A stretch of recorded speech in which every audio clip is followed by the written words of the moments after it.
നമസ്കാരം. ഒരിടവേളയ്ക്ക് ശേഷം പി സി സെപ്റ്റിക് ടാങ്കിന്റെ മൂടി തുറന്നിരിക്കുകയാണ്. കുറെ കാലമായിട്ട് ശല്യമില്ലായിരുന്നു. തെരഞ്ഞെടുപ്പ് വന്നപ്പോൾ ആ സെപ്റ്റിക് ടാങ്കിനെ തുറക്കാനുള്ള അവസരം BJP-ക്കാർ കൊടുത്തതിന് പിന്നാലെ ഇന്നിപ്പോൾ ഒരു മാധ്യമ പ്രവർത്തകൻ പി സി സെപ്റ്റിക് ടാങ്കിന്റെ അടുത്തേക്ക് ചെന്നു. സെപ്റ്റിക് ടാങ്കിന്റെ അടുത്തേക്ക് ചെന്നതിന് ശേഷം മുൻകാലങ്ങളിൽ സെപ്റ്റിക് ടാങ്ക് തുറന്നപ്പോൾ ഉണ്ടായിട്ടുള്ള അവസ്ഥയെക്കുറിച്ച് ഓർമ്മിപ്പിച്ചതുകൊണ്ട് ചോദ്യം ചോദിച്ചതാണ് പ്രശ്നം. ഉടനടി സെപ്റ്റിക് ടാങ്ക് പ്രകോപിതനായി ആ മൂടി അങ്ങ് തുറന്നപ്പോൾ എന്താണ്, മുൻകാലങ്ങളിൽ കേരള രാഷ്ട്രീയം കണ്ടതുപോലെ തന്നെ ചോദ്യം ചോദിച്ചു എന്നതിൻ്റെ പേരിൽ സെപ്റ്റിക് ടാങ്ക് അങ്ങ് അസഹിഷ്ണുത വാരി വിതറി എന്ന് പറഞ്ഞാൽ ഒരു കാരണവുമില്ല. ആ ചോദ്യം ചോദിക്കുന്നത് കേട്ടിട്ട് അതിൽ ഒരിടത്തും ഒരു പ്രകോപനവുമില്ല. ഇന്നലകളിൽ ഈ സെപ്റ്റിക് ടാങ്ക് പറഞ്ഞ അലവലാദിത്തനത്തെക്കുറിച്ച് ചോദ്യം ചോദിച്ചു കഴിഞ്ഞാൽ ഇന്നിപ്പോ BJP ക്യാമ്പിലെത്തി സ്വയം മഹാൻ ചമഞ്ഞ് നടക്കുന്ന സെപ്റ്റിക് ടാങ്കിന്റെ വിശ്വരൂപം വീണ്ടും പുറത്തേക്ക് വന്നു. കണ്ടേ, ഒരു പ്രതിസന്ധി ഉണ്ടാകുകയും ചെയ്തു. അതിലൊരു പ്രധാനപ്പെട്ട കാര്യം, ഒരു സമുദായം എതിരായി നിന്നു എന്നുള്ളതാണ്. അത് ഒരു വൈകാരികമായ ഒരു പശ്ചാത്തലം തന്നെ ഇവിടെ ഉണ്ടായിരുന്നു. അന്നുള്ള പശ്ചാത്തലം എങ്ങനെയാണ് ഇപ്പോൾ കാണുന്നത്? കാര്യം ചർച്ച ചെയ്യാൻ പോലും ഞാൻ ആഗ്രഹിക്കുന്നില്ല. അത് ചർച്ച ചെയ്യാൻ ആഗ്രഹിക്കുന്നില്ല. ഈ അന്ന് പറഞ്ഞ പ്രസ്താവനകളൊക്കെ അതൊക്കെ പോടെ. നിങ്ങൾക്ക് വേറെ പണിയൊന്നും ഇല്ലടാ. പോയി നീ മറ്റേ പണി കൊണ്ട് ഇറങ്ങിയിരിക്കുക എൻ്റെ അടുത്തോട്ട്. നീ വേറെ പല പണിയും നോക്കി പോയി. മനസ്സിലായില്ലേ? ഞാൻ ജയിക്കുന്ന MLA തന്നെ, ഒരു സംശയം വേണ്ട.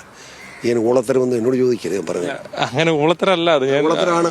അതെങ്ങനെയാണ് നമുക്ക് അങ്ങനെ പറയാൻ പറ്റുന്നത്? വളരെ സ്നേഹത്തോടെ വൃത്തികെട്ട ചോദ്യം ചോദിക്കാൻ പാടില്ല. മനസ്സിലായോ? വളരെ വ്യക്തികളുടെ അഭിപ്രായം പറഞ്ഞു. ഇതേ അഭിപ്രായം താങ്കൾ പറഞ്ഞില്ലേ? അത് അന്ന് അങ്ങനെ പലതും പറയട്ടെ. ഞാൻ ഉണ്ടാകുന്നതിന് പറഞ്ഞ കാര്യം ഇപ്പൊ എടുത്തോണ്ട് അതല്ല ചോദിച്ചത്. താങ്കൾ ഇത് ഈ കഴിഞ്ഞ ദിവസം തന്നെ ഒരു മാധ്യമത്തോട് നോക്കണോ വർത്താനം എന്താ അനാവശ്യമായ ഒരു ചോദ്യം ചോദിച്ചിട്ടില്ല താങ്കൾ? അങ്ങനെ വൃത്തികൾ പറയാൻ പാടില്ല. ചോദിച്ചിട്ടില്ല അനാവശ്യമായി. നീ ഇവിടെ വന്നേ നല്ല ഉദ്ദേശത്തോടെ അല്ല. നീ നല്ല ഉദ്ദേശം വന്നാണെങ്കിൽ ഇതിനെ വൃത്തിയുടെ ചോദ്യം ചോദിക്കില്ല. നീനോ പറഞ്ഞു പോകാൻ പറഞ്ഞു. എനിക്ക് വർത്തമാനം ഇഷ്ടമില്ല. അതിനുള്ള സ്വാതന്ത്ര്യം എനിക്കില്ലേ. നിങ്ങളുടെ വിടാൻ ഞാൻ ആഗ്രഹിക്കുന്നില്ല. എനിക്ക് മനസ്സിലായില്ല. ലോകം മുഴുവൻ മറന്നു കിടക്കുന്ന ഒരു കാര്യം നീ ഉടനെ നോക്കിയെടുത്തോണ്ട് ഞാൻ പറഞ്ഞില്ല.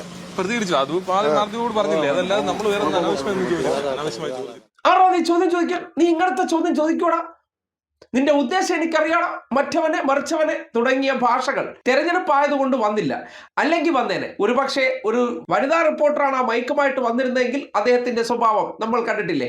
ചക്കരപ്പെണ്ണെ ആ സ്റ്റൈലിലേക്ക് സെപ്റ്റിക് ടാങ്ക് മാറിയേനെ. എന്തായാലും സെപ്റ്റിക് ടാങ്ക് കഴിഞ്ഞ കുറെ കാലം കൊണ്ട് ഒരു ചുക്കും പഠിച്ചിട്ടില്ല. പഴയ സെപ്റ്റിക് ടാങ്ക് തന്നെയാണ്. അതിന് ഏത് സെപ്റ്റിക് ടാങ്കിന്റെ വാല് 12 കൊല്ലം കുഴലിട്ടാലും ആ സെപ്റ്റിക് ടാങ്ക് അതേ ആകുമെന്ന് വീണ്ടും തെളിയിച്ചിരിക്കുകയാണ്. ആ പ്രതികരണം കണ്ടിട്ട് നാട്ടിലുള്ളവർക്ക് ഇനി കൂടുതൽ വിശദീകരിക്കേണ്ട കാര്യമില്ലല്ലോ. നാളുകളിൽ നിങ്ങൾ എന്തെങ്കിലും പരാതിയായിട്ട് ചെന്നാലും ഈ സെപ്റ്റിക് ടാങ്കിൽ നിന്ന് ഇതേ രീതിയിലുള്ള പ്രക്ഷേപണം മാത്രമേ ഉണ്ടാകുള്ളൂ. അതുകൊണ്ട് അത് തിരിച്ചറിഞ്ഞിട്ട് നിങ്ങൾ തന്നെ തീരുമാനമെടുക്കേണ്ടതാണ്. ഈ ഒരു സെപ്റ്റിക് ടാങ്കിന് ഇനി കേരള രാഷ്ട്രീയത്തിൽ ഇടമില്ല. കേരള രാഷ്ട്രീയത്തെ മലിനമാക്കാൻ വേണ്ടി ഇത്തരം സെപ്റ്റിക് ടാങ്കുകൾക്ക് അവസരം കൊടുക്കില്ല എന്ന് പൂഞ്ഞാറുകാർ ഉറച്ച് തീരുമാനിക്കേണ്ടതാണ്. കഴിഞ്ഞ 5 വർഷമായിട്ട് സാമൂഹ്യ മാലിന്യത്തെ മൂടി വച്ചിരിക്കുന്നത് കൊണ്ട് ആ നാട്ടുകാർക്ക് ഒരു പ്രശ്നവുമില്ല. കാര്യങ്ങളെല്ലാം വേണ്ട രീതിയിൽ മുറ പോലെ തന്നെ നടക്കുന്നുണ്ട്. അതുകൊണ്ട് ആ സെപ്റ്റിക് ടാങ്ക് വീണ്ടും നിങ്ങളെ ഓർമ്മപ്പെടുത്തുകയാണ്. മുൻപ് കാലങ്ങളിൽ പറഞ്ഞ എല്ലാം അതേ ഇപ്പോഴത്തെ കാര്യം കാണാൻ വേണ്ടി പറഞ്ഞ എല്ലാം കോംപ്രമൈസ് ആക്കി എന്ന രീതിയിൽ പുറത്തേക്ക് വരുമ്പോൾ എന്ത് ചോദ്യം ചോദിക്കണമെന്ന് നേരത്തെ എഴുതി കൊടുക്കുന്നത് മാത്രമേ ചോദിക്കാൻ പാടുള്ളൂ. ഇല്ലെങ്കിൽ എന്താണ് അവസ്ഥയെന്നാണ് ഒരു ചോദ്യത്തിന്റെ മുന്നിൽ ആ സെപ്റ്റിക് ടാങ്ക് തുറന്നതിലൂടെ ബോധ്യപ്പെടുന്നത്.